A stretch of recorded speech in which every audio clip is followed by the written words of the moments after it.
2020년 3월 고2 독서 지문 거시경제학 한번 시작해 볼게.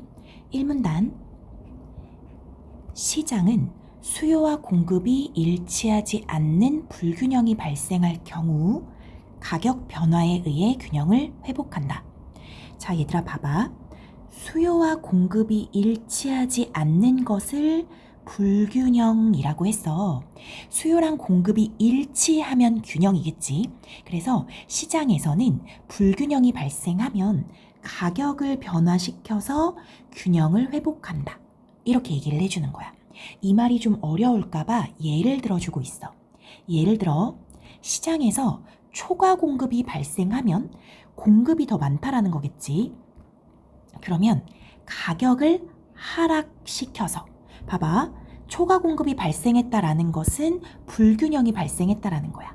그럼 이제 어떻게 하냐면 가격을 변화시키는데 가격을 하락시키는 거지. 생각해볼래 얘들아? 공급량이 엄청 많아. 물건이 많아. 수요량보다 원하는 사람보다 물건의 공급이 많으면 가격이 떨어질 수밖에 없잖아. 그치? 그럼 가격이 떨어지면 수요량이 늘어. 가격이 떨어지면 사람들이 좀 더 사고자 하겠지. 그리고 공급량은 줄면서 결국에 균형이 회복된다라는 거야. 그래서 요거는 두 번째 문장은 예를 보여준 거지. 이러한 시장의 가격 조정 기능과 관련하여 거시경제학에서는 시간대를 단기와 장기로 구분한다. 방금 본 게 시장의 가격 조정 기능이거든. 이거랑 관련해서 시간을 단기, 짧은 기간, 그 다음에 장기, 긴 기간 이렇게 구분을 해. 단기는 가격 조정이 원활히 이루어지지 않아서 시장 불균형이 지속되는 시간대이며, 얘들아 만약에 불균형이 딱 발생했어. 그러면 이게 바로 균형으로 바뀔 수 없다라는 거야. 왜냐하면 가격 조정이 바로 팍팍 이루어지지 않으니까. 그러니까 가격 조정이 원활히 잘 이루어지지 않으니까 그 불균형이 지속되는 것이고, 장기는 신축적 가격 조정에 의해 가격 조정이 잘 이루어져서 이걸 신축적이라는 표현을 쓴 거야. 그래서 시장 균형이 달성되는 시간대이다.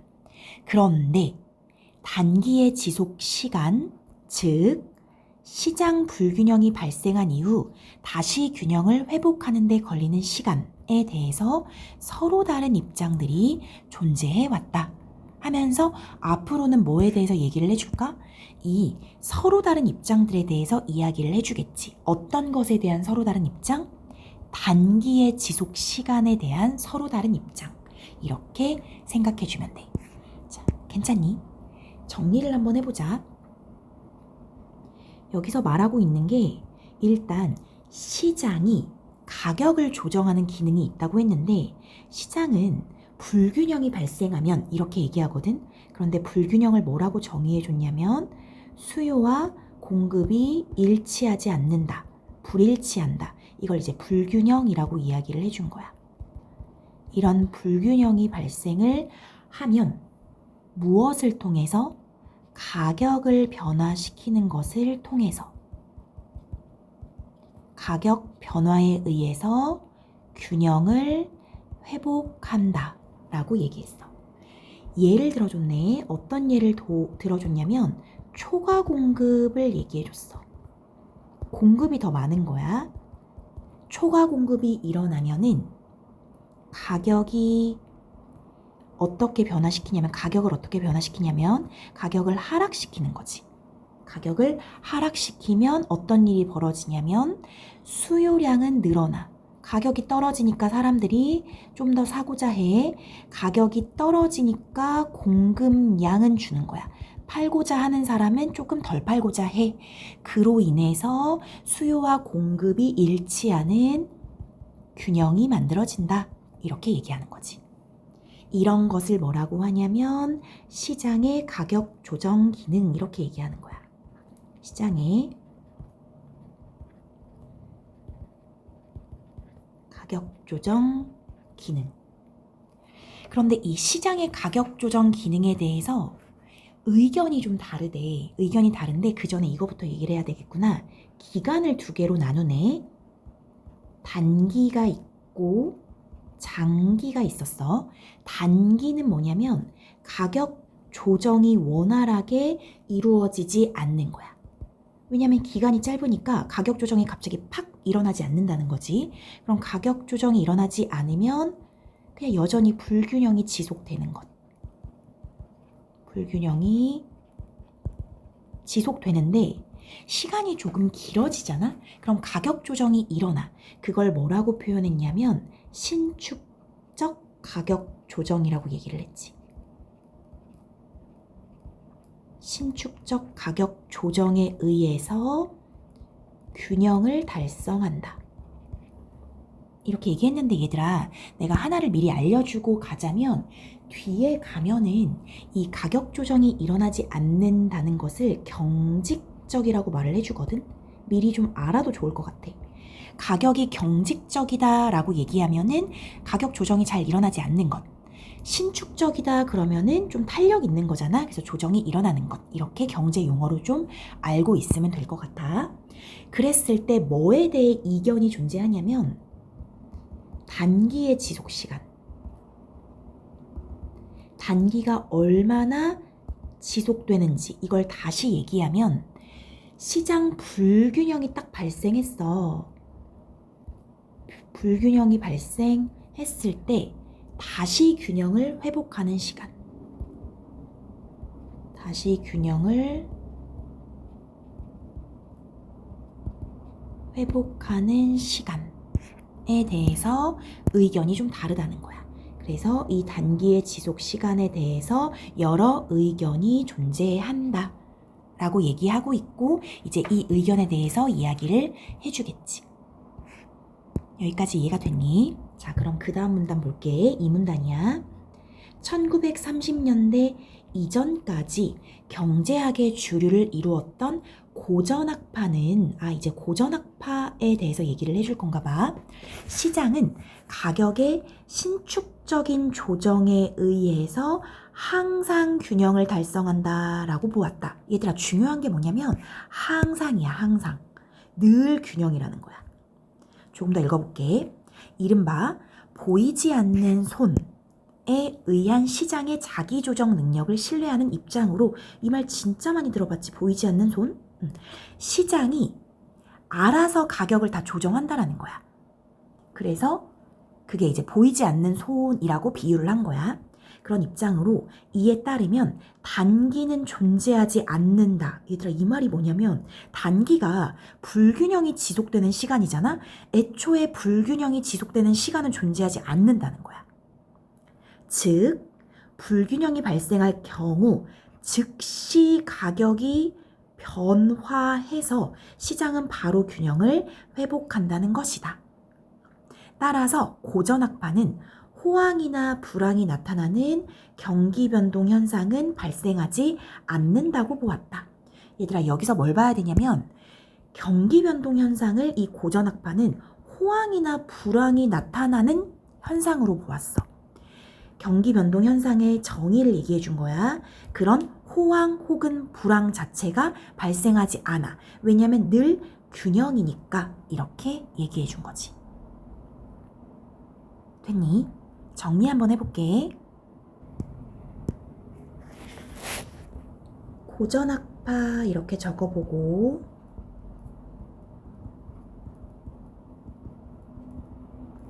고전학파는, 자, 첫 번째, 시장이 가격을 늘 신축적으로 조정한다 이렇게 얘기했어. 가격의 신축적 조정.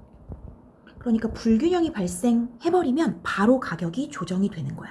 그래서 결과는 바로 늘 균형이라는 거지. 항상 균형을 달성한다. 이렇게 얘기했어. 그래서 항상 균형이야. 이 말은 뭐냐면 단기가 발생하지 않는다는 거야. 알겠지? 그런데 이 가격을 신축적으로 조정하는 것을 보이지 않는 손 이렇게 비유한 거지. 보이지 않는 손에 의해서 가격 조정이 잘 된다라는 거지. 그래서 이렇게 바로 정리할 수 있지. 불균형이 발생할 수는 있어. 불균형이 발생하면 즉시 가격이 변화된다. 즉시 가격이 변화되니까 바로 균형이 회복된다. 바로 균형이 회복된다. 이렇게 본 거야. 따라서 경기 변동 현상 자체가 없다라고 본 거야. 왜냐면 바로 균형이니까. 그래서 고전학파는 경기 변동 현상 자체가 발생하지 않는다고 보았다. 그리고 고전학파는 경기 변동 현상을 뭐라고 보았냐면 호황이 나타나거나 아니면 불황이 나타나는 것. 호황이나 불황 같은 것 자체를 다 경기 변동 이렇게 본 거야. 그래서 고전학파에 따르면 애초에 단기는 존재하지 않는다. 이게 결론인 거야. 단기라는 기간 자체가 존재하지 않아. 아까 뭐라고 했었냐면은 단기의 지속 시간이 어떻게 입장이 다른가 이거에 대해서 얘기하겠다고 한 건데 고전학파 자체는 애초에 단기는 없어. 이렇게 얘기하고 있는 거지. 요거 이해됐니? 자, 3문단 가볼게. 하지만 케인즈는 하면서 하지만이 나왔으니까 다른 의견을 얘기할 거라는 거거든. 하지만 케인즈는 고전학파의 주장과 달리 장기에는 가격이 신축적이지만 단기에는 경직적이라고 생각했다. 이게 내가 아까 얘기한 경직적이거든, 얘들아. 이 신축적의 반대말로 나온 게 경직적이야. 그래서 신축적이라는 게 가격이 조정이 잘 되는 거잖아. 경직적이라는 건 고정돼 있다는 거잖아. 좀 딱딱하고 안 움직이고. 그래서 가격이 안 움직인다는 거야. 그럼 고전학파랑 왜 다른지 알겠지? 고전학파는 가격이 신축적으로 조정돼. 하지만 케인즈는 아니야. 되게 고정돼 있어. 잘 조정이 안 돼. 라고 얘기한 거야. 하지만 얘들아, 장기에는 가격이 신축적이야. 이거는 누구나 다 동의하는 거야. 그래서 애초에 1문단에서 단기의 지속시간에 대해서 의견이 다르다고 했지. 장기에는 늘 신축적이야 라고 하는 건 모두가 동의한다고 생각하면 되는 거야. 자, 계속 볼게. 그는 오랜 경기 침체와 대규모의 실업이 발생했던 1930년대 대공황의 원인이 이러한 시장의 가격 경직성에 있다고 주장했다. 1930년대 대공황이 일어난 까닭 자체가 시장의 가격 경직성 때문에 발생했다. 이렇게 본 거야. 가격 경직성이 심할수록 소비나 투자 등 총수요가 변동할 때 극심한 경기 변동 현상이 유발된다고 보았기 때문이다. 이거 이해됐어? 가격이 안 움직이잖아? 가격이 이렇게 잘 움직이지 않는 경직성이 심할수록 경기 변동 현상이 극심하게 유발되기 때문에 1930년대 대공황이 발생한 거야. 이렇게 주장한 게 케인즈야. 또한 노동시장에서의 가격인 임금이 경직적인 경우, 얘들아, 임금을 뭐라고 했냐면 노동시장에서의 가격 이렇게 표현한 거야. 우리가 이제 월급을 받는 그 임금은 노동시장에서의 가격이라고 보는 거거든. 그 임금이 경직적이야. 잘 안 움직여. 그러니까 한마디로 연봉이 잘 움직이지 않는 거야. 딱 고정돼 있어. 이런 경우에 기업의 노동 수요 감소가 임금 하락으로 상쇄되는 대신 대규모의 실업을 불러일으킨다고 주장했다. 요 문장 좀 어려워하는데 이렇게 보면 되거든. 잘 볼래? 임금이 경직적이야. 그런 결론이 대규모 실업을 불러일으킨다. 이렇게 보는 거야. 그런데 임금이 경직적이지 않으면 어떤 일이 벌어질 수 있냐면 기업의 노동 수요 감소가 임금 하락으로 상쇄될 수 있대. 이 말 이해될까? 봐봐. 기업에서 노동 수요가 감소해. 그러니까 이 말은 뭐냐면 기업에서 필요로 하는 노동자가 감소한 거야. 예를 들어서 기업에서 100명의 노동자가 필요했었어. 그런데 노동 수요가 감소됐어. 감소돼서 80명밖에 안 필요한 상황이 됐다고 생각해봐. 그러면 임금이 경직적이지 않으면 이게 임금 하락으로 상쇄될 수 있어. 이 말은 뭐냐면 100명이 있었는데 80명밖에 안 필요해. 그러면 80명으로 인원을 줄이지 않고 그냥 100명의 임금을 줄일 수 있다라는 거야. 그럼 100명이 그대로 이 공장에서 일하면서 임금을 적게 받으면 이 100명이 다 노동자로 살아남을 수 있는데 이게 이제 상쇄된다고 표현한 거야. 그런데 경직적이잖아? 임금을 줄일 수가 없어. 경직적이니까. 그러면 대규모 실업 80명만 남기고 20명 잘라버려 하고 대규모 실업이 일어난다라는 거지. 어떨 때? 임금이 경직적일 때. 요거 이해됐니? 요렇게 이해하면 돼. 요 문장은. 자, 그럼 정리해볼게. 여기 이제 케인즈야. 케인즈는 이 고전학파랑은 기본적으로 입장이 다르다라고 생각하면 되는데 케인즈는 단기에는 가격이 경직적이야 이렇게 얘기한 거야. 잘 움직이지 않아.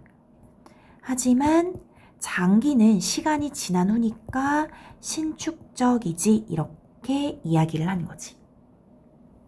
알겠지? 그래서 여기서 중요한 건 이 부분이겠지. 단기에는 경직적이야. 여기가 중요하다고 생각해주면 돼. 계속 정리를 해볼게.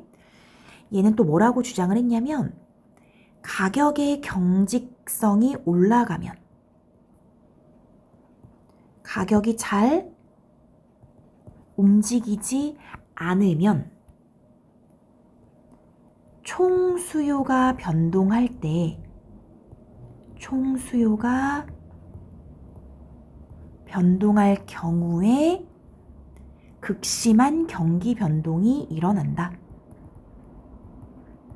케인즈가 이렇게 주장한 거야. 따라서 1930년대의 대공황도 이래서 발생한 거야. 라고 케인즈가 얘기했어. 어떻기 때문에? 가격이 경직적이기 때문에. 그리고 무엇도 얘기했냐면 임금이 경직적인 경우, 임금은 노동시장에서의 가격이니까 얘도 결국 가격인 거야. 임금이 경직적인 경우엔 어떤 일이 벌어날 수 있다? 대규모 실업이 일어날 수 있다. 왜냐면 필요한 사람은 그러니까 필요한 사람이 감소한 거야. 즉 노동 수요가 감소한 거잖아. 노동 수요가 감소했는데 임금을 변화시킬 수 없으니까 임금을 한 사람당 200만 원씩 무조건 받아가야 돼. 그런데 공장에서는 노동자가 80명밖에 안 필요한 사람이야. 지금 100명을 고용하고 있는데. 그런데 임금은 다 200만 원씩 줘야 돼. 그럼 어떻게 돼? 그냥 20명을 잘라버려. 대규모 실업을 발생시키게 되고 그냥 그 80명에게 200만 원씩 준다는 거야. 하지만 경직적이지 않잖아? 임금을 자유자재로 움직일 수 있으면 노동 수요가 감소했을 때 임금을 줄여줄 수 있어. 그리고 100명을 다 고용할 수 있는 상황이야. 그걸 상쇄라고 표현한 거지. 자, 여기 이해됐어? 4문단 갈게. 이러한 케인즈의 주장은, 방금 얘기한 케인즈의 주장은 케인즈 학파에 의해서 발전된다. 그럼 지금 케인즈의 주장을 따라서 케인즈 학파가 된 거겠지? 케인즈 학파는 경기 변동을 시장 균형으로부터의 이탈과 회복, 즉 다시 말하면 불균형 상태와 균형 상태가 반복되는 현상으로 보고 총수요 변동이 유발한 불균형 상태가 가격 경직성으로 말미암아 오래 지속될 수 있다고 보았다. 말이 좀 어려워. 다시 볼게. 자, 경기 변동을 뭐라고 봤냐면 일단 불균형과 균형이 반복되는 현상으로 본 거야. 그리고 이런 불균형 상태는 뭐가 유발할 수 있냐면 총수요 변동, 이게 원인이 돼서 불균형 상태를 유발할 수 있거든. 근데 그게 가격 경직성 때문에 오래 지속될 수 있다. 이렇게 본 거야. 즉 여기서 그렇다면 뭐가 중요한 거야? 오래 지속. 뭐가? 불균형 상태가. 뭐 때문에? 가격 경직성 때문에. 이렇게 본 거지. 이해됐어? 그럼 케인즈 학파는 가격이 경직적이야 라고 주장한 게 맞겠지. 따라서 이들은 정부가 재정 정책이나 통화 정책 등의 경기 안정화 정책을 통해서 경제의 총 수요를 관리함으로써 경기 변동을 조절해야 한다고 주장했다. 누가 개입해야 된다? 정부가 경기 안정화 정책을 통해서 모든 걸 관리해서 이러한 경기 변동을 조절해야 돼 라고 주장한 거야. 가격 경직성의 존재에도 불구하고 정부의 보이는 손을 통해서 시장의 균형이 회복될 수 있다라고 본 것이다. 자, 무슨 손? 보이는 손. 이거 뭐랑 반대야? 아까 전에 고전학파의 보이지 않는 손과 반대가 되는 거겠지. 이 보이지 않는 손은 시장의 역할이거든. 그러니까 시장에서 자율적으로 알아서 보이지 않는 손에 의해서 균형을 달성한다. 이렇게 본 거라면 이 케인즈 학파는 아니야. 정부가 직접적으로 개입해야 돼. 얘를 보이는 손이라고 우리는 말하겠어. 이렇게 본 거지. 특히 1950년대 이후 컴퓨터의 발달과 통계학의 발전으로 거시 계량 모형이 개발되어서 경기 예측과 정책 효과 분석에 이용됨에 따라 케인즈 학파는 정책을 통해서 경기 변동을 제거할 수 있을 것으로 기대했다. 그러니까 누구의 힘을 되게 믿은 거냐면 정부의 정책. 정부가 정책을 통해서 개입해 보이는 손으로 개입을 하면 경기 변동을 제거할 수 있어 라고 본 게 케인즈 학파인 거야. 됐니? 정리 한번 해보자. 여기는 이제 케인즈 학파야. 케인즈 학파는 누구의 계승자인 거겠어? 케인즈의 계승자겠지. 그러니까 이름을 케인즈 학파라고 지었겠지. 케인즈 학파는 결이 같다. 이렇게 생각하면 돼. 그러면 어떻게 일단 결이 같냐면 첫 번째는 이거부터 보자. 결이 같은 건 이따 얘기하고 경기 변동을 뭐라고 봤는지부터 볼게. 경기 변동이라는 현상을 균형으로부터의 이탈과 회복, 균형으로부터의 이탈 그리고 또는 회복 이렇게 본 거야. 그리고 얘를 다른 말로 다시 해줬거든. 불균형과 균형이 불균형 그 다음에 또는 균형 이것이 이제 반복되는 상태를 경기 변동이라고 본 거지. 알겠지? 그리고 뭐라고 봤냐면 두 번째 총수요의 변동. 총수요의 변동이 뭐를 일으키냐면 불균형을 일으켜. 총수요의 변동이 불균형을 일으키고 그럼 불균형이 됐으니까 이것 자체는 뭔 거야? 경기 변동이라고 본 거야. 왜냐면 균형에 있다가 불균형이 됐잖아. 그래서 이렇게 경기 변동이 일어났어. 이 경기 변동이 뭐 때문에 오래 될 수 있냐면 가격의 경직성 때문에. 가격의 경직성으로 인해서 불균형이 지속될 수 있다. 이렇게 본 거야. 그러면 가격이 기본적으로 어떻다? 경직적이다. 이렇게 본 거겠지. 됐니? 그리고 한 가지 더 체크를 해주자면 이 총수요 변동이라는 것이 경기 변동의 원인으로 본 거야. 이게 이제 뒤에 가면 이 입장에 따라서 경기 변동의 원인을 다 다르게 보거든. 이 케인즈 학파는 경기 변동의 원인을 총수요 변동 때문에 일어난다. 이렇게 봤다고 생각해주면 돼. 그렇다면 이 경기 변동을 어떻게 컨트롤할 수 있느냐? 정부가 개입을 하면 된다고 본 거야. 정부가 어떻게 경기 안정화 정책을 통해서 경기를 안정화하는 정책, 예를 들어서 재정 정책이나 통화 정책 이렇게 나온 거거든. 경기 안정화 정책을 통해서 총 수요를 관리할 수 있는 거야. 관리하잖아. 이걸 통해서 이 총 수요를 관리하면은 결국에 균형이 회복될 수 있다. 이렇게 생각을 한 거야. 이랬을 때 이 정부의 역할을 뭐라고 본 거냐면 정부의 보이는 손 이렇게 본 거지. 됐지? 그리고 심지어 이 경기 안정화 정책에 무엇을 쓸 수 있다고 생각했냐면 이제 이 당시에 컴퓨터, 통계학이 막 발전한 거야. 그래서 거시계량 모형이라는 걸 만들어낸 거지. 거시계량 모형이라는 것을 통해서 이 정책을 잘 추진할 수 있다. 이렇게 본 거야.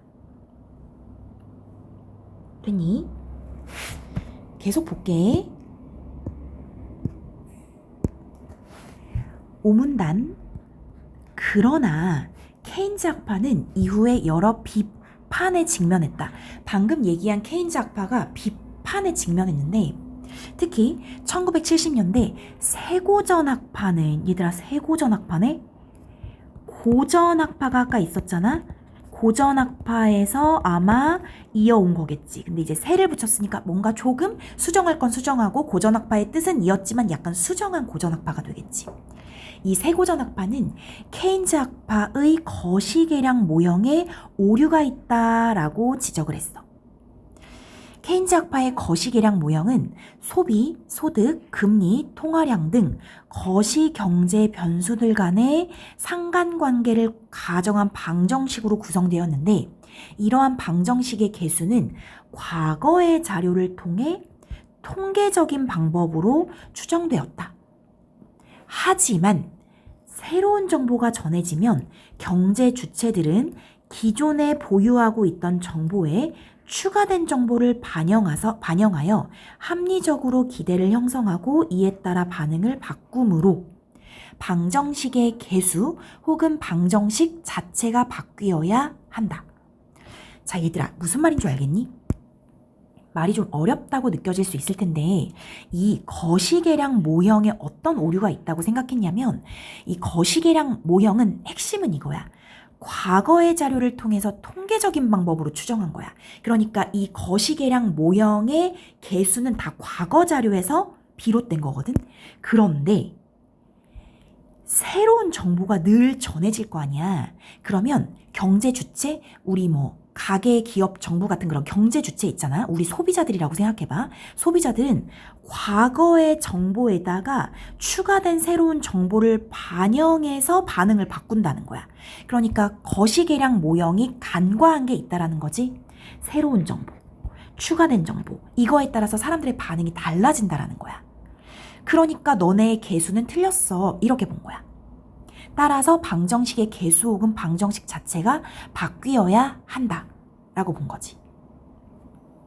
그래서 이 세고전 학파는 케인즈 학파가 거시경제 변수 간의 관계를 임의로 가정하고 과거 자료만으로 이 관계를 추정하려 했다는 점을 비판하면서 뭐가 문제인지 알겠지? 너넨 너무 과거 자료에만 의존하고 있어. 그게 잘못됐어. 이렇게 비판하면서 경제 주체의 합리적 선택에 대한 미시적 분석을 바탕으로 거시경제 현상을 분석해야 한다고 주장했다.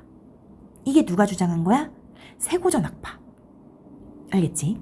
이에 따라 이들은 시장 불균형이 발생한 경우 가격이 조정되는 속도는 매우 빠르다라는 고전학파의 전제를 유지하면서 자, 뭘 유지했다고? 가격이 조정되는 속도가 매우 빠르다. 다시 말하면 어떻다? 우린 이걸 뭐라고 말하지? 신축적이다 이렇게 얘기했지. 신축적이다 라는 전제를 유지하면서 경기 변동을 균형 자체가 변화하는 현상이라고 분석했다. 그리고 총수요 변동이 아닌 기술 변화가 지속적인 경기 변동을 유발한다라고 주장했다. 아까 총수요 변동이 경기 변동을 유발한다라고 했던 애들은 누구였지? 우리 앞에서 봤던 케인즈 학파. 이건 이제 케인즈 학파였어. 그런데 세고전 학파는 총수요 변동이 아니라 기술 변화 때문에 지속적인 경기 변동이 일어나 이렇게 얘기했다는 거야. 얘들아 됐어? 여기부터 이제 조금 힘들어지는 것 같아. 자, 정리를 해볼게. 자, 여기는 세고전 학파야. 세고전 학파는 고전 학파에서 온 거라고 생각을 해주면 돼. 자, 얘네가 한 대표적인 것. 얘네들이 지금 뭐를 했냐면 첫 번째 케인즈 학파의 거시계량 모형을 비판했어. 이게 가장 첫 번째로 나오네. 케인즈 학파의 거시계량 모형. 이것의 오류를 지적한 거지. 잘못됐어 이렇게 본 거야. 아, 그럼 거시계량 모형은 무엇이 오류인가? 라고 했을 때 길게 나왔지만 얘들아 핵심은 이거야. 거시계량 모형은 과거의 자료만으로 모든 개수나 방정식이 결정된다. 이게 비판의 핵심인 거야. 과거의 자료만 가지고 너네는 모든 것을 구성했다. 그런데 왜 이게 잘못됐냐면 세고전 학파가 주장하기로 경제 주체들 있잖아. 경제 주체들은 어떻게 판단하냐면 기존에 있는 정보들, 기존에 보유하고 있는 정보, 즉 이게 과거 자료겠지. 거기에다가 새로운 정보, 추가 정보가 계속적으로 올 거 아니야. 그 새로 듣게 된 추가 정보를 결합해서 합리적인 기대를 한다는 거야. 이해됐지? 따라서 어떻게 해야 되냐면 경제 주체의 소비자, 기업 이런 경제 주체의 합리적 선택에 대한 미시적 분석을 해야 한다. 그들이 하는 합리적 선택에 대한 개별적인 분석 이렇게 생각하면 좋아. 미시적 분석을 해야 하는데 거시계량 모형은 일단 그게 아니라고 본 거지. 됐지? 그리고 세 번째, 가격의 조정 속도는 매우 빠르다라고 봤어.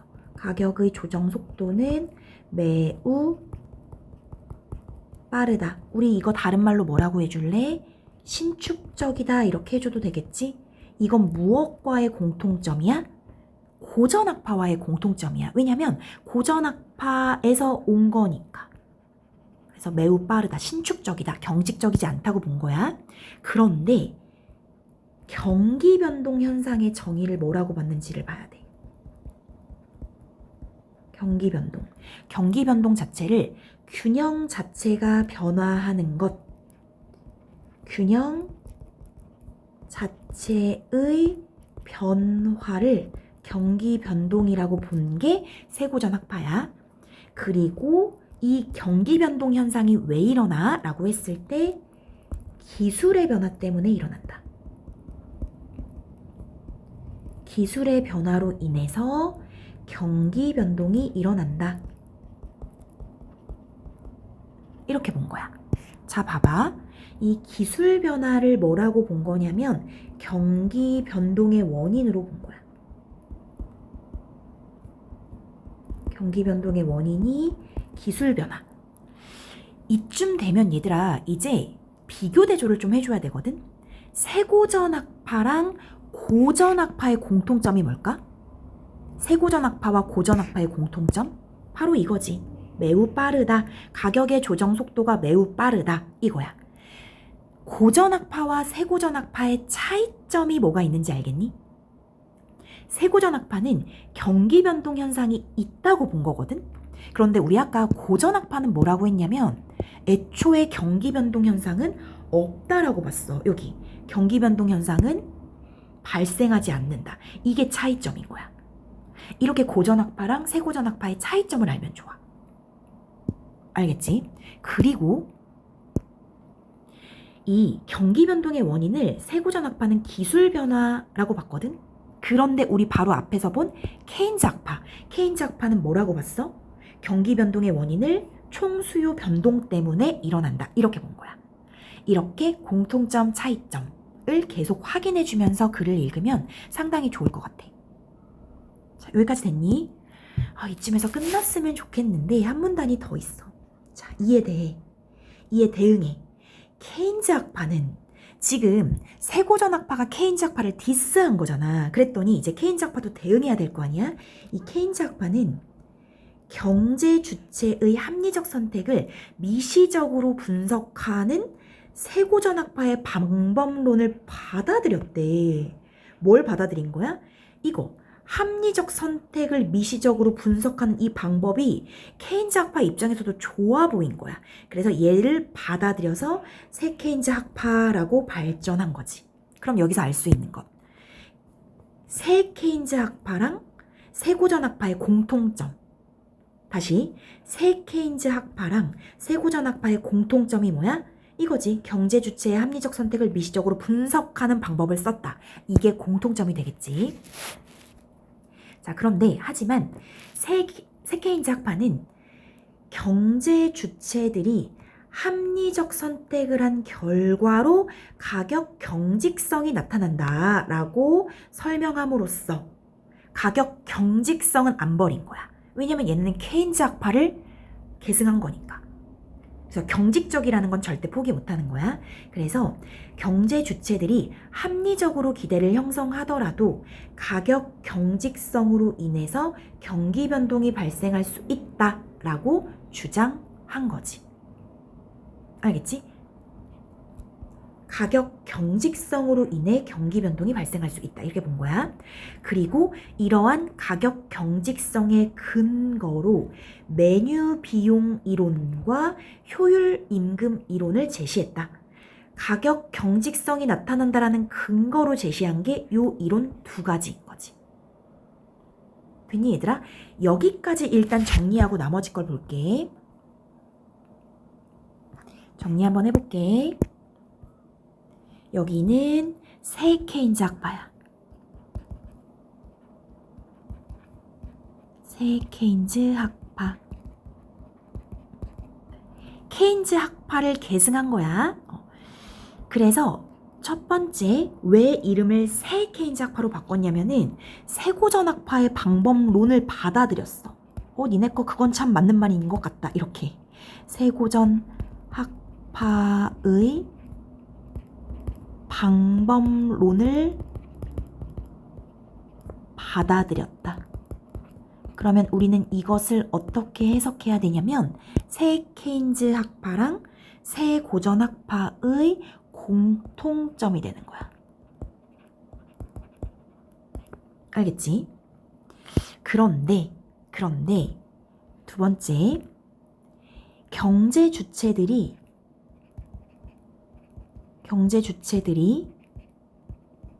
합리적인 선택을 해.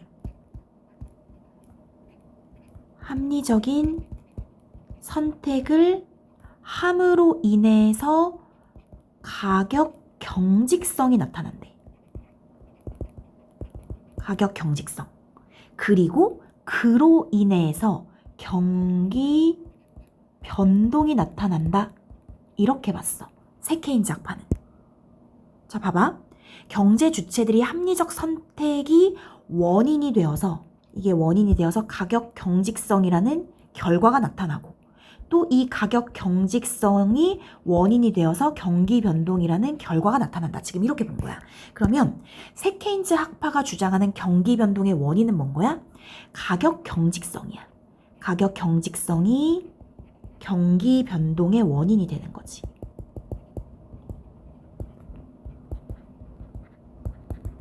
요거 이해되지? 그리고 요 가격 경직성의 근거.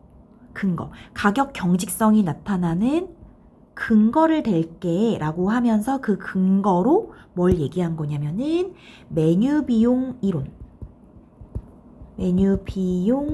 이론과 효율 임금 이론 이 두 가지를 근거로 제시한 거야.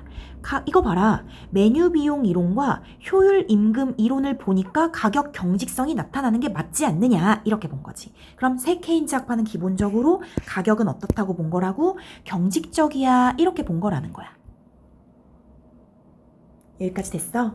자, 그럼 다시 글로 갈게. 글로 가서 메뉴 비용 이론이란부터 보자. 메뉴 비용이란 기업이 가격을 변화시킬 때 발생하는 유무형의 비용을 지칭한다. 어떤 기업이 자신들의 상품의 가격을 변화시킬 때 비용이 발생하는 거야. 그때의 비용을 메뉴 비용이라고 해. 메뉴 비용 이론에 따르면 기업은 제품 가격을 변화시킴으로써 얻을 수 있는 이득과 메뉴 비용을 비교해서 가격을 변화시켜. 자, 이거 무슨 말인지 알겠어? 자기네들이 가격을 좀 예를 들어서 올린다고 하면 그때 얻을 수 있는 이득과 가격을 변화시킴으로 인해서 발생하는 비용, 메뉴 비용을 막 비교해. 나름대로 자기들은 합리적으로 이걸 막 비교해서 가격을 변화시켜버리는 거야. 그럼 이에 따라서 제품 시장의 가격 경직성이 발생할 수 있다. 이렇게 본 거야. 그러니까 메뉴 비용 때문에 가격 경직성이 발생한다. 이렇게 본 거겠지. 여기까지 됐니? 또한 효율 임금은 노동자의 생산성을 유도하는 임금을 말하는데 효율 임금 이론은 노동자의 생산성이 임금을 결정한다는 전통적인 임금 이론과 달리 자, 끊어봐. 전통적인 임금 이론이 뭔지 알려줬다? 뭐야? 노동자의 생산성이 임금을 결정한다라는 거야. 한마디로 니네가 일을 잘해서 많이 이득이 발생했어. 그럼 임금을 올려줄게. 이게 전통적인 임금 이론이야. 너네가 일을 잘한 만큼 돈을 올려주겠어. 많이 이득을 낸 만큼 임금을 올려주겠어. 이게 전통적인 임금 이론이야. 그것과 달리 임금이 높을수록 노동자의 생산성이 높아진다라고 주장했다. 뭐가? 효율 임금 이론이. 이건 다시 얘기하면 생산자들에게, 그러니까 그 직원들한테 임금을 많이 줘. 그러면 얘네들이 일을 더 많이 열심히 해서 생산성이 높아진다는 거야. 이게 효율 임금 이론인 거야. 이유는 기업이 노동자에게 높은 임금을 지급함으로써 노동자의 이직과 태만을 방지할 수 있기 때문이라는 것이었다. 무슨 말인지 알겠지? 너네가 임금이 높은, 연봉이 높은 회사에 들어갔어. 여기보다 임금이 높은 기업은 없어. 그럼 어떻게? 이직하니? 절대 이직 안 해. 그리고 여기서 잘리지 않기 위해서 게으를 수 없어. 그래서 이직과 태만이 방지된다라는 거지. 이게 효율 임금 이론이야. 이와 같이 새 케인즈 학파는 케인즈 학파가 임의로 가정하였던 가격 경직성의 근거를 입증하는 데 주력하면서 자, 케인즈 학파는 가격이 경직적이야 라고 임의로 가정했던 거거든. 그런데 새 케인즈 학파는 이거 봐. 가격 경직적이지? 이런 근거가 있어. 우리는 이 근거를 알려줄게. 이렇게 입증하는 데 주력하면서 총수요 관리 정책은 여전히 효과를 갖는다고 주장하였다. 중요한 말이 나오네. 총수요 관리 정책도 효과가 있대. 이 총수요 관리 정책은 누가 얘기한 거였더라? 케인즈 학파. 케인즈 학파가 정부가 정책적으로 개입을 해서 이런 어떤 균형을 달성할 수 있다. 이렇게 얘기한 거잖아. 이런 총수요 관리 정책이 여전히 효과를 갖는다. 라고 새 케인즈 학파에서도 얘기를 했다는 거야. 이해됐니? 길어. 자, 정리해볼게. 자, 3번. 가격 경직성의 근거로 이 근거를 입증하기 위해서 노력했는데 그게 첫 번째 메뉴 비용 이론이다. 이렇게 얘기했지. 자, 메뉴 비용이 뭐예요? 라고 했을 때 메뉴 비용이 뭐냐면 기업이 가격을 변화시킬 때 발생하는 비용. 그러니까 어떤 제품의 가격을 변화시킬 때 돈이 든다는 거야. 발생하는 비용. 그런데 이 기업 입장에서는 이 메뉴 비용과 뭐랑 비교를 한다라는 거야? 그러니까 그 변화시켰을 때, 가격을 변화시켰을 때의 이득, 그 이득과 메뉴 비용, 우리가 가격을 변화시키기 위해서 발생하는 비용을 그러니까 비교하는 거야. 이 두 개를 비교해서 가격을 변화시켜. 이 과정에서 뭐가 발생한다? 가격 경직성이 발생한다. 이렇게 본 거야. 그리고 두 번째 어떤 게 있냐면 효율 임금 이론이 있었어. 효율 임금 이론. 효율 임금 이론이 뭐예요? 라고 하면은 일단 효율 임금 자체는 노동자의 생산성을 유도하는 임금. 노동자의 생산성을 유도하는 임금이다. 알겠지? 그리고 이 효율 임금 이론 자체가 뭐냐면 임금을 많이 주면 노동자의 생산성은 따라온다. 이렇게 본 거야. 이게 효율 임금 이론인 거야. 그런데 그 전에는 반대로 생각했다는 거지. 전통적인 임금 이론은 그렇게 생각하지 않았다고. 전통적 임금 이론은 생산성이 높아야 임금을 올려주겠어. 이렇게 봤다라는 거야. 알겠지? 그리고 마지막 4번. 4번은 케인즈 학파와 마찬가지로 총수요 관리 정책이 유효하다. 효력이 있다. 이렇게 봤다라는 거지. 해서 케인즈 학파까지 정리를 딱 했어. 얘들아 이거 상당히 길지. 얘는 그 경제학의 기본 공부하기에도 참 좋은 지문인 것 같아. 그래서 내가 여기 전체 정리 이렇게 해줬는데 이거 그냥 어떻게 생각하면 되냐면 지금 고전학파가 나왔었거든. 고전학파는 일단 가격이 신축적이라고 봤어. 맞지? 가격이 신축적. 단기의 지속 시간이 뭐 없다라고 본 거니까 가격이 신축적이야 이렇게 본 거고, 이 고전학파를 계승한 게 새고전학파. 새고전학파도 가격이 빠르게 조정된다라고 봤으니까 신축적이야 이렇게 본 거야. 그치? 이에 따라서 고전학파랑 다른 의견을 펼쳤던 사람이 케인즈였어. 케인즈는 단기에는 가격이 경직적이야 이렇게 봤지? 그리고 케인즈를 따르는 사람들, 케인즈를 계승한 사람들이 케인즈 학파였어. 케인즈 학파도 당연히 가격이 경직적이야 이렇게 본 거야. 그리고 얘네들을 이어받은 새 케인즈 학파.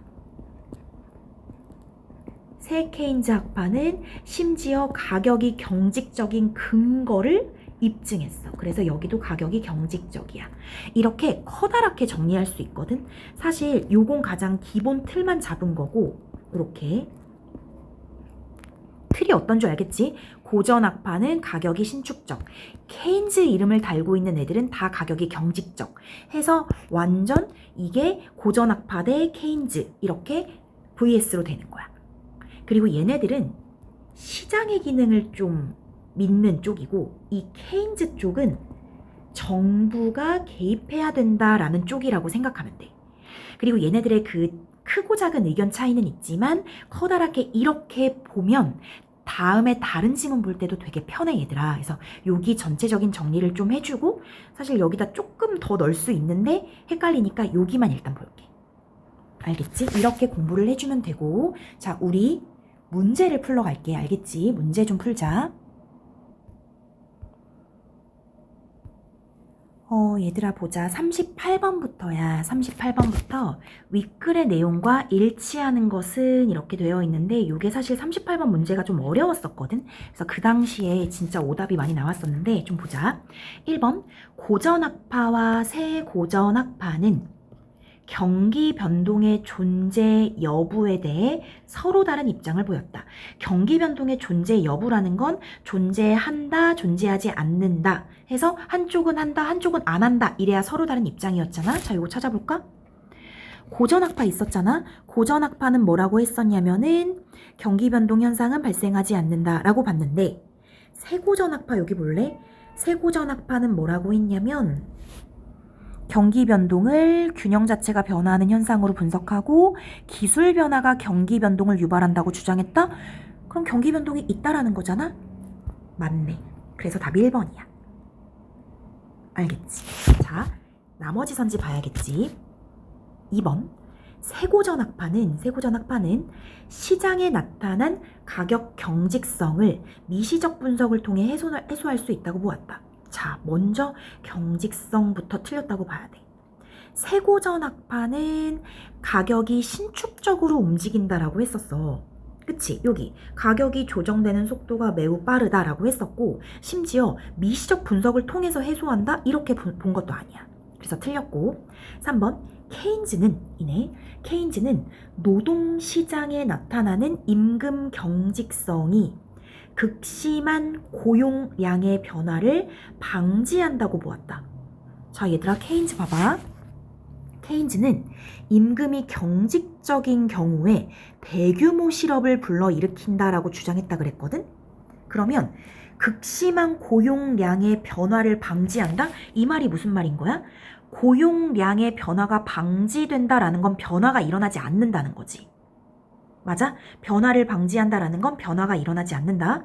그런데 대규모 실업을 불러일으킨다? 이거는 극심한 변화네? 그치? 완전 다르게 설명했지. 그래서 3번 틀렸고 4번 갈게.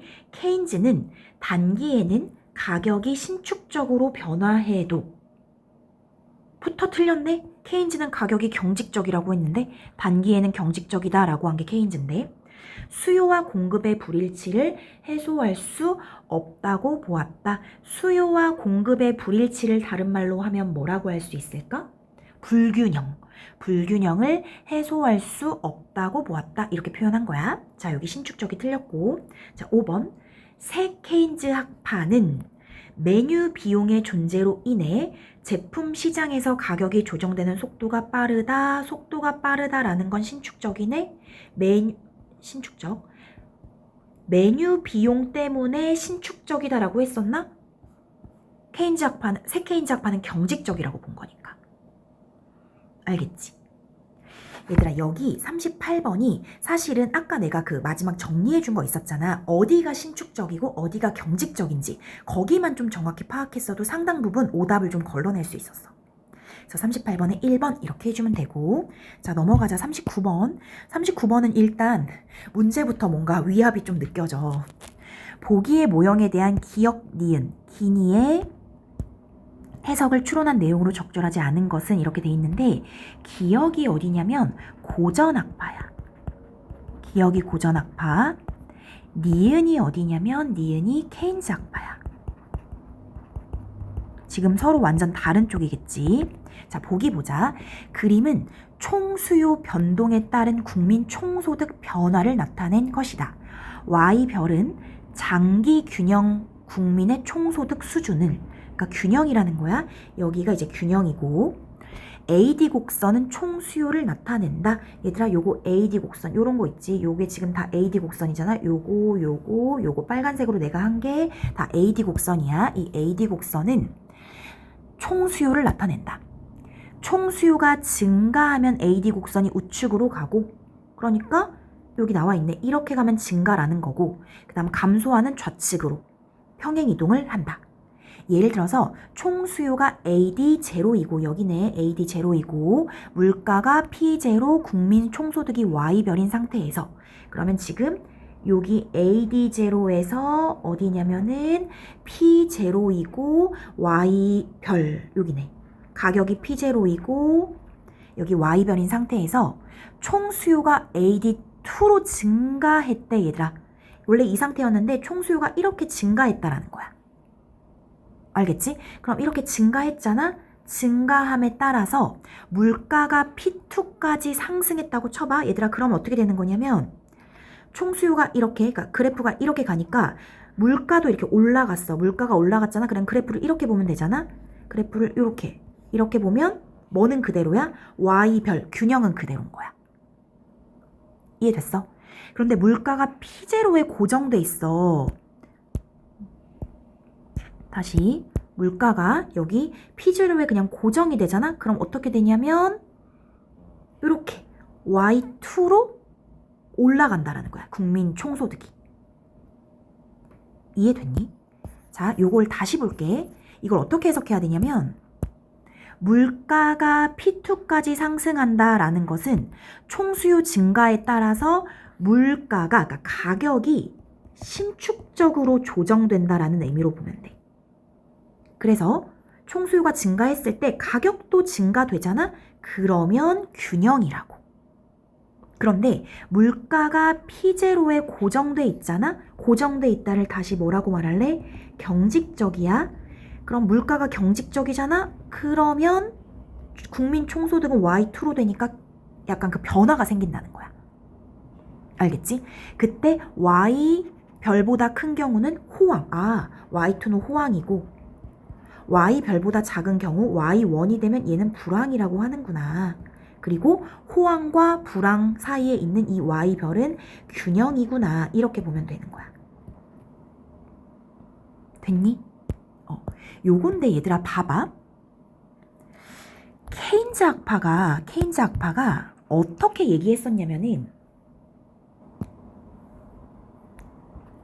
케인즈 학파는 경기 변동을 불균형과 균형의 반복이라고 봤었어. 불균형과 균형이 왔다 갔다 하는 것. 그러니까 균형으로부터의 이탈과 회복, 왔다 갔다. 이게 그 경기 변동이라고 봤었고, 고전학파는 뭐라고 봤냐면 얘는 호황이 되거나 불황이 되는 것, 이것을 경기 변동으로 봤어. 그런데 고전학파 자체는 이런 경기 변동은 애초에 일어나지 않는다라고 본 거고. 알겠지? 그걸 좀 기억하고, 자 보자. 기억이 2개 나와 있고 니은이 이렇게 3개 나와 있네. 기억은 고전학파였지. 고전학파. 자, 고전학파 입장에서 볼게. 호황이나 불황은 발생하지 않으므로, 이 말을 다시 말하면 뭐야? 경기 변동은 발생하지 않으므로, 이렇게 해석해야 돼. 맞지? 고전학파는 경기 변동이 발생하지 않는다라고 봤잖아. 그래서 AD 곡선이 이동하더라도 국민 총소득이 Y별로 늘 일정할 것이다. 늘 균형이라고 보는 거야. 왠 줄 알아?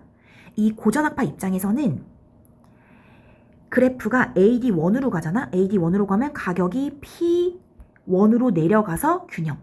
AD2로 가잖아. 그럼 P2로 가격이 올라가서 균형. 이렇게 본 거야.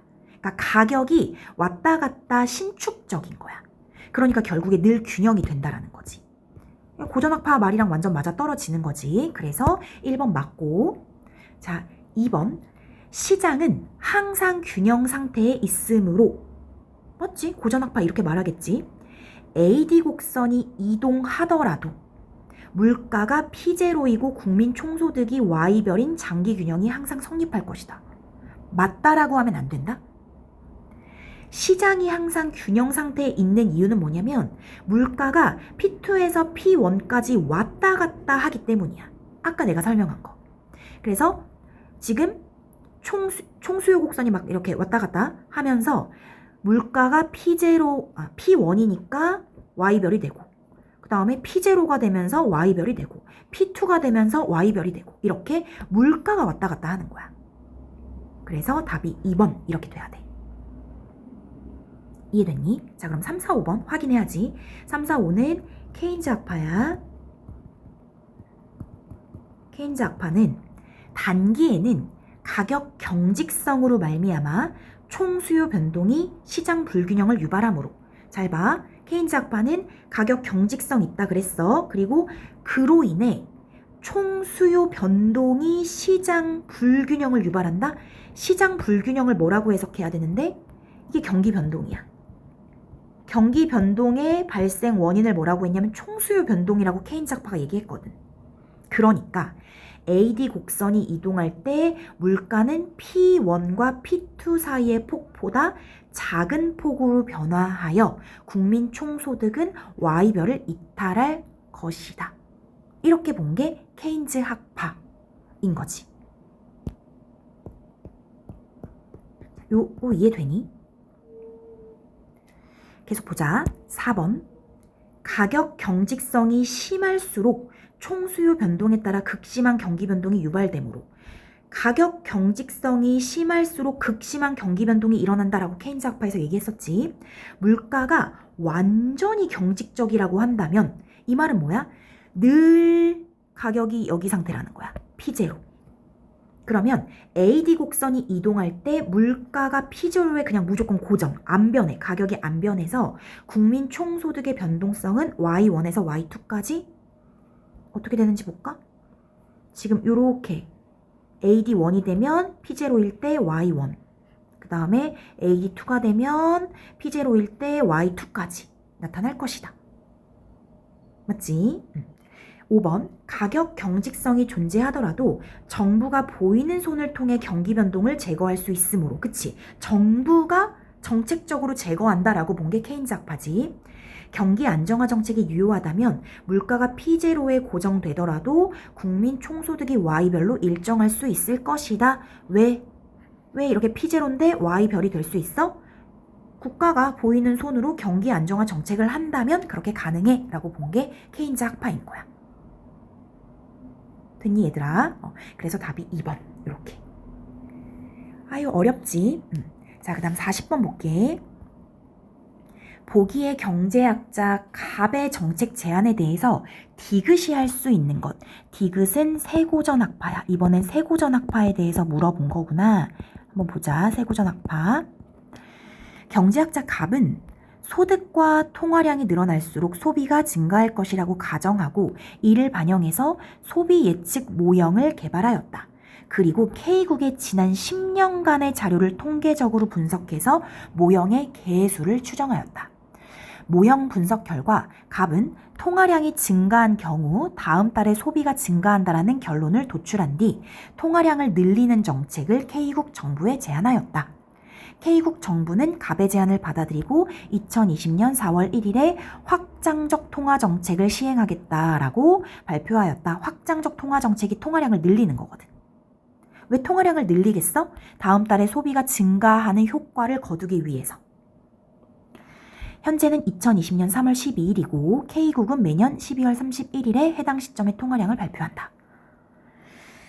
얘들아, 이게 문제의 의도가 뭐냐면 세고전 학파가 비판한 게 있었어. 비판한 게 뭐였는지 기억나니?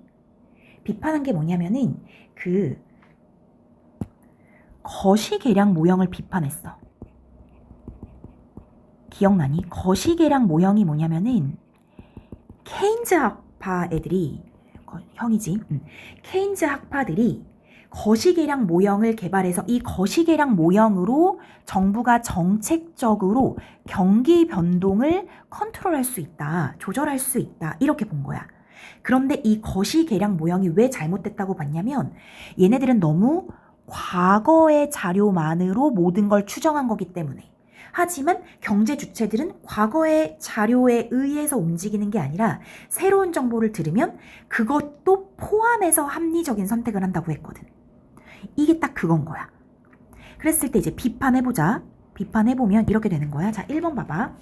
K국의 확장적 통화 정책이 2019년의 통화량에 대한 K국 국민들의 합리적 기대 형성에 영향을 미쳐서 바뀔 수 있다.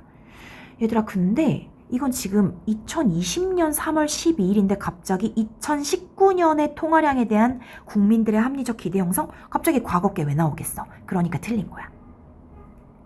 2번. K국 정부가 확장적 통화 정책을 발표한 이후 통화량에 대한 K국 국민들의 예상이 달라짐에 따라 정책 효과 분석도 달라져야 한다는 점을 고려하지 않았기 때문에 비판할 수 있는 거야. 이거 무슨 말인지 알겠어? 현재 어떤 새로운 정보를 들은 거야. 통화정책을 발표한 게 이제 새로운 정책이야. 그럼 그것에 대한 국민들의 예상도 달라져. 합리적 기대가 달라지는 거야. 그러면 모든 게 바뀔 수 있다는 거야. 그런데 거시기량 모형은 오로지 과거에 대해서만 생각했다는 거지. 그래서 2번처럼 비판할 수 있어. 자, 3번 볼까? 확장적 통화정책으로 인해 K국 통화량이 변화할 경우 2020년 이전의 자료는 배제한 채 예측해야 한다는 점을 고려하지 않았다. 과거 자료를 배제해라 이렇게 말하는 게 아니라 과거 자료에 현재의 새로운 정보까지 합해져야 하는 거야. 그래서 배제할 필요는 없고. 4번 2020년 4월 1일에 확장적 통화정책을 시행함으로써 2020년 12월 30일까지는 K국 국민들의 소비가 변화하지 않을 것이라는 점? 현재 2020년 3월 12일이야. 그런데 2020년 12월 30일까지는 변화하지 않을 거다 라고 단정할 수는 없는 거겠지. 5번 K국 정부의 인위적인 통화량 조절로 유발된 총수요 변동이 불황을 불러일으킬 수 있다는 점을 고려하지 않았다. 얘들아, 세고전 학파는 총수요 변동이 불황을 불러일으킨다 이렇게 말하지 않았고 기술 변화가 경기 변동을 일으킨다 이렇게 얘기했어. 그러니까 애초에 세고전 학파의 의견과는 다른 거겠지. 그래서 답이 2번 이렇게 가면 돼. 됐니 얘들아? 41번 A를 이해한 내용인데 A가 뭐냐면 A가 지금 보면 여기거든? 요거 요약한 거라는 거야. 요약한 거. 이게 뭐냐면 지금 요거 가격 경직성의 근거로 메뉴 비용과 효율 임금 이론을 제시했다. 이렇게 했거든. 메뉴 비용 이론과 효율 임금 이론을 보니까 가격 경직성이 존재하는 걸 알 수 있다. 이런 내용이야. 자, 그러면 답을 볼게. 1번 기업이 이윤 추구를 위해 제품 가격과 임금을 결정한 결과로 시장의 가격 경직성이 나타날 수 있다. 봐봐. 제품 가격을 결정할 때 이 메뉴 비용 이론에서 뭐라고 했냐면 자기네들이 더 이익을 추구하기 위해서 가격을 변화시키고 싶을 때 메뉴 비용하고 변화된 가격과 비교를 한다 그랬어. 그 결과 가격 경직성이 나타날 수 있다 그랬거든. 그 다음에 임금 역시 생산성을 최대화시킬 수 있는 임금이 효율 임금이야. 그러기 위해서 임금을 결정하는 거거든. 그로 인해 가격 경직성이 나타난다. 이게 답이겠지. 알겠지? 이렇게 보면 돼 얘들아. 됐니? 나머지 틀린 거 좀 볼까? 나머지 2번 경제 주체들이 합리적으로 기대를 형성하는 경우에는 총수요 관리 정책이 경기 변동을 줄이는 역할을 할 수 없다. 총수요 관리 정책이 유효하다라고 했으니까 틀린 거고. 3번 기업이 공급자로 참여하는 제품 시장과 수요자로 참여하는 노동 시장에서의 기업의 행동 차이로 인해서 시장의 가격 경직성이 제거될 수 있다. 가격 경직성이 제거된다라고 말한 적 없어. 자, 4번 메뉴 비용의 크기가 클수록 제품 가격의 변동성 역시 커진다는 것을 밝힐 수 있다면 가격 경직성의 근거를 입증할 수 있다. 입증했는데 입증할 수 있다 아니야. 5번 기업이 노동시장의 균형 임금보다 높은 임금을 노동자에게 지급함으로써 생산성을 높일 수 있다면 노동의 초과 수요가 발생하더라도 임금이 하락할 수 있다. 이런 말 한 적 없고. 그래서 1번 해주면 돼. 42번 볼게. 42번 적절하지 않은 건데 얘들아 요거 4번만 볼게. 4번 D가 지금 뭐냐면 D가 여기 볼게. 거시기량 모형이 개발되어 경기 예측과 정책 효과 분석에 이용됨에 따라 케인즈 학파는 정책을 통해 경기 변동을 제거할 수 있을 것으로 기대했다. 이렇게 봤거든. 그런데 케인즈 학파는 경기 변동을 뭐라고 봤냐면 균형으로부터의 이탈과 회복이라고 봤어. 그 이탈과 회복, 왔다 갔다 하는 걸 제거할 수 있다. 이렇게 말했는데 그걸 지금 뭐라고 바꿨나 봐봐. 균형을 없앤대. 균형 자체를 없애는 게 아니라 균형과 불균형으로 왔다 갔다 하는 걸 없애는 거니까 그냥 늘 균형이 유지되는 거겠지. 균형 자체를 없애는 건 아니야. 그래서 42번에 4번 이렇게 해주면 돼. 나머지 선지는 너희들이 읽어서 확인할 수 있을 것 같아. 너무 길어졌지. 이게 너무너무 길어졌는데 좀 자세히 하려다 보니까 길어졌고 너무 수고했고 이것 토대로 좀 공부했으면 좋겠어. 여기까지 할게. 수고 많았어.